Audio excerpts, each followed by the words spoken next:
Hum, hum, hum,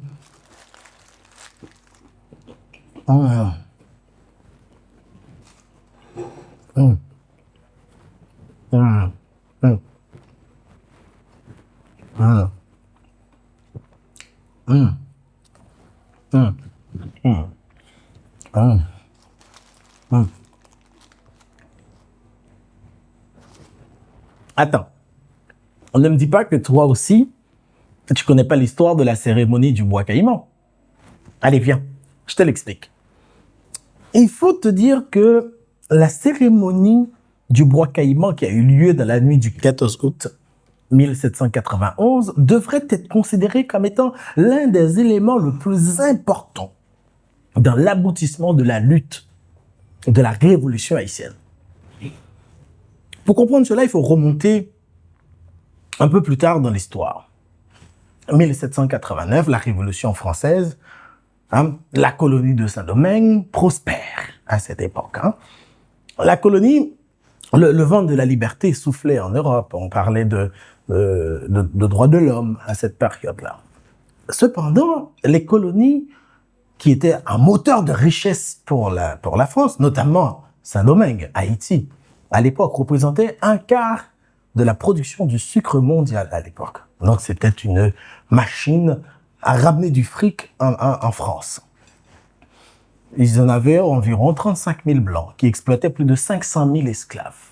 La seule façon que les esclaves avaient pour lutter contre ça, c'était le marronnage. Et le marronnage consistait à partir dans les bois, partir dans les montagnes, organiser une sorte de résistance. Mais quand les blancs les rattrapaient, ils les coupaient les bras, ils les coupaient les jambes. Donc c'était une forme de lutte, mais qui n'avait pas vraiment une finalité. C'était juste de pouvoir trouver une autre manière de s'organiser. Il faut aussi prendre en compte qu'avec le Code noir proposé par Colbertisme, les esclaves n'avaient pas vraiment la possibilité de se réunir comme on peut faire aujourd'hui, librement, en association, fêter, danser. C'était pas. Ils avaient de très peu d'occasions où ils pouvaient faire ça, et notamment la veille du 15 août, qui était la fête de l'Assomption, et que les Blancs, qui étaient majoritairement catholiques, célébraient ça, donc donnait l'opportunité pour les esclaves de se réunir à cette époque.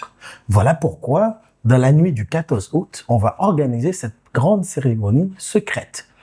D'ailleurs, le nom de bois caïman, pour certains historiens, ça voudrait dire chez Iman, dans les bois, chez Iman, chez quelqu'un. Donc, il n'y avait pas vraiment, c'était pas un espace où il y avait des caïmans. Non, c'était plutôt une référence. Et cette zone se retrouve un peu à l'entrée de la ville du Cap français à l'époque, aujourd'hui qu'on appelle Cap Haïtien, qui est la deuxième ville du pays, non loin de la ville de Plaine du Nord.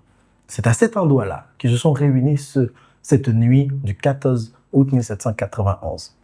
L'histoire raconte le plus grand problème que les esclaves avaient à cette époque, c'était d'avoir un leader, quelqu'un qui pouvait mener la lutte pour la liberté. Parce que, croyez-moi, l'exploitation ne pouvait plus durer.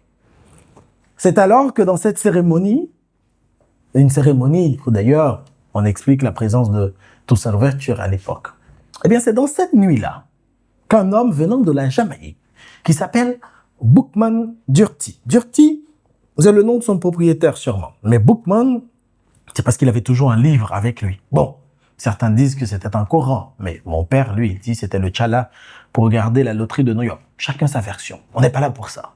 Boukman était ce soir-là possédé. Parce que cette nuit-là était une nuit de danse, de chant, de célébration. C'est à ce moment que Boukman était animé par des esprits.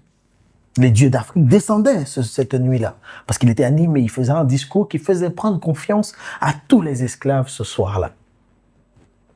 On explique qu'il y avait une sorte de tremblement de terre, les bois secouaient, le vent sifflait, au point que Fatima, qui était une prêtresse vaudou à l'époque aussi, était animée par un esprit et qui a pris un cochon, et qui a égorgé le cochon, et tout le monde a bu le sang du cochon. Non, pas juste boire le sang du cochon pour boire le sang du cochon, parce que c'était un signe, c'était un symbole de dire on va se jurer pour la même cause. C'était aussi un moyen de se réunir autour d'une même table, en fait, autour d'une même danse, si tu veux, pour désigner un leader qui était Boukman, pour dire que nous jurons de suivre les ordres de Boukman, qui n'était autre que de rester libre et d'éliminer tout ce qui pourrait se mettre à travers de tout ça. Cette cérémonie marque aussi le grand tournant parce que 8 jours après, soit dans la nuit du 22 au 23 août, on va avoir la plus grande révolte des esclaves dans le Nord, qui va aboutir un peu plus tard à l'abolition de l'esclavage par Santonax. Certes, un peu plus tard, les leaders comme Jean-François, Biassou et Boukman ont tombé au combat, au point qu'à la mort de Boukman, on a coupé sa tête, on l'a mis sur une flèche et l'exposé sur les places publiques pour faire peur aux autres leaders. Malheureusement, ces intimidations n'ont pas pu arrêter la machine de la liberté. Je sais ce que tu en penses, toi. Toi aussi, t'es comme moi, t'as grandi à l'église probablement. On t'a fait comprendre que cette cérémonie du bois caïman, c'était une cérémonie de vaudou et qu'il faudrait l'ignorer. Mais détrompe-toi. Non. C'était plutôt une cérémonie de consolidation. C'était une cérémonie pour mettre en place les bases d'une détermination pour créer une nation libre qui sera Haïti, notre cher Haïti. Maintenant, tu connais l'histoire de la cérémonie du bois caïman, tu vas mieux l'expliquer. Et surtout, tu vas t'abonner, tu vas partager. Et si tu es à Paris, bah, tu viendras voir mon spectacle. Vertirement. Je mange. Mmh. Mmh. Mmh. Mmh.